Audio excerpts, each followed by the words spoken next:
What's up guys, my name is Ace, and today we got a relatively small patch for Modern Warfare 3, and this did take care of a few bugs that people have been experiencing since launch, as well as just a lot of technical issues and like crashing issues. So we're going to be going over that today, as well as a bunch of other things that they are aware of, working on, and will have fixes for sometime in the near future. And let's dive right into it. The first section they mentioned in their patch notes is just a list of various crashes and bugs and issues with the technical side of things that weren't working properly. So just some examples of this. There would be like a blank screen when it was expected to show Modern Warfare 3 titles. For console players, cross-launching from one game to another would disband parties if it contained a split-screen player, which isn't supposed to be the case. There's also just several crashing issues that occurred during the application startup sequence. For PC players with RTX 40 series GPUs, they're now able to use DLSS 3. They fixed a bug where for some console players, when they got invited to a party, it would just result in an error. Also, if you selected certain items in the battle pass, it was kicking you back to the main menu. All of these things and a few more like them have been resolved. These are mainly like edge case bugs that you may or may not have experienced. Next, for the campaign, there were several rewards that just weren't tracking properly for some people, and those who've seen fixes as well. And now let's get into the more important stuff here. For the multiplayer side of things, one of the big things they did with this update is they fixed the elevation indicators on the minimap. So that's that little arrow that goes either above or below an enemy diamond on the minimap, letting you know if they're above or below you in elevation. That hasn't been working since launch, and that has been fixed with this update. Additionally, they fixed an issue with the Cat AMR sniper rifle where the bolt attachments just weren't unlocking properly. Those should be unlocking for you just fine now. They also adjusted the requirements for the priceless camo challenge for the WSP Swarm.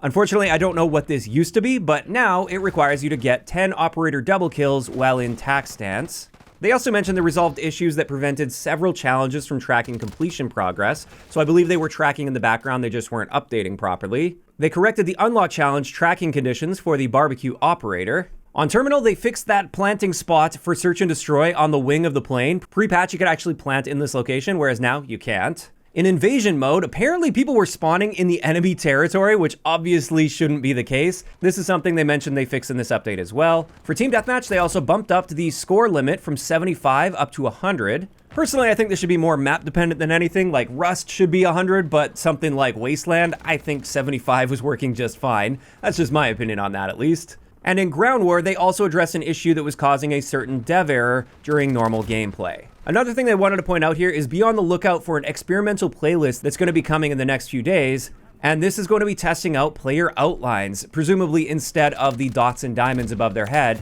And I really like the idea of having this experimental playlist so they can test out some changes before they just push it into the live environment for everyone to see how well it's received by the community. And also I'm sure they can test on the technical side of things to make sure things are operating smoothly in that one playlist without affecting the entire game. As for weapon and attachments, there wasn't like a ton of weapon balancing with this update. They really didn't change a whole lot. Basically, the one area they focused on for many of the guns, like the MCW, the BAS-B, the MTZ Interceptor, the MWIII, and the Tier handgun, with all of these, they increased hipfire control during sustained fire. So as you're actually shooting your gun in hipfire, it should be a little bit more accurate now with these guns. Apparently there was an issue. This is something I didn't end up picking up on pre-patch, so I unfortunately can't compare pre-patch versus post-patch here. Just know that those guns should be a little bit better at hip firing now.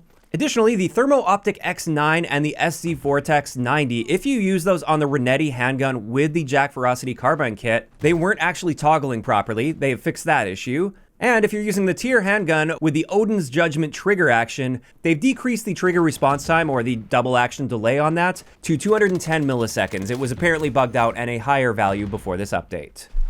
And with that pretty much covers it for the stated adjustments in these patch notes. However, there was one other change. I don't know if it came with this update or maybe they fixed this in a hotfix previously, but that little delay after a slide cancel that lets you get back into a tactical sprint, they reduced this back to the values that we saw in the second weekend of the beta, and keep in mind, this is equal to Modern Warfare 2019. At launch, for whatever reason, that change that happened in weekend 2 didn't go through. They have since fixed that, so our slide cancel delay is back to where we expected it to be.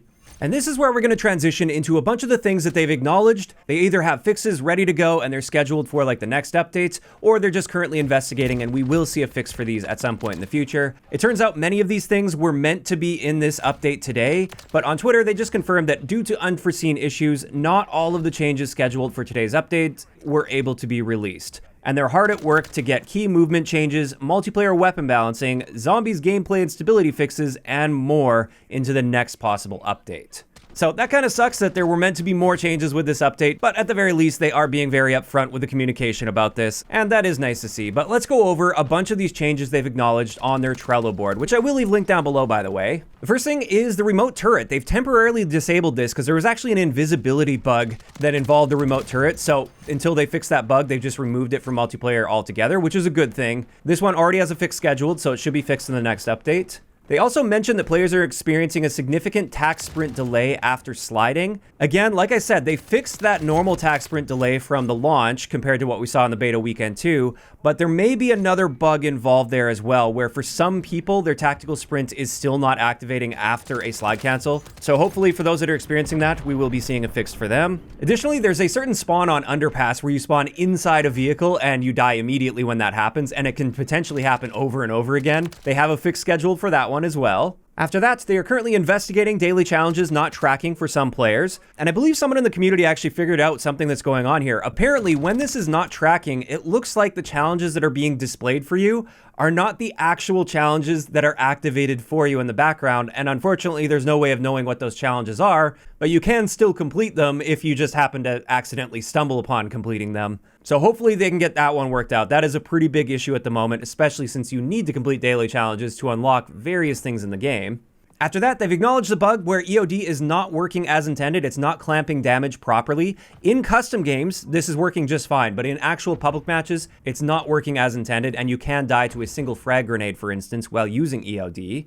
Next, they acknowledge the bug with the hijacked IFF strobe, or the cold-blooded gear. With this one, if you try to put this on one of your classes, it just breaks your class setup and you end up spawning with a totally different setup than what you intended to spawn with. In Search and Destroy, there's ping exploits that can give players an advantage in unfair situations, and since this popped up, they've actually disabled pings in Search and Destroy to prevent this from being the case while they investigate this. And then a few things I've already mentioned in previous videos that they've acknowledged, and I'm sure they're working on in the background. Karachi was temporarily removed from Cutthroat due to mixed teams spawning at the same time together.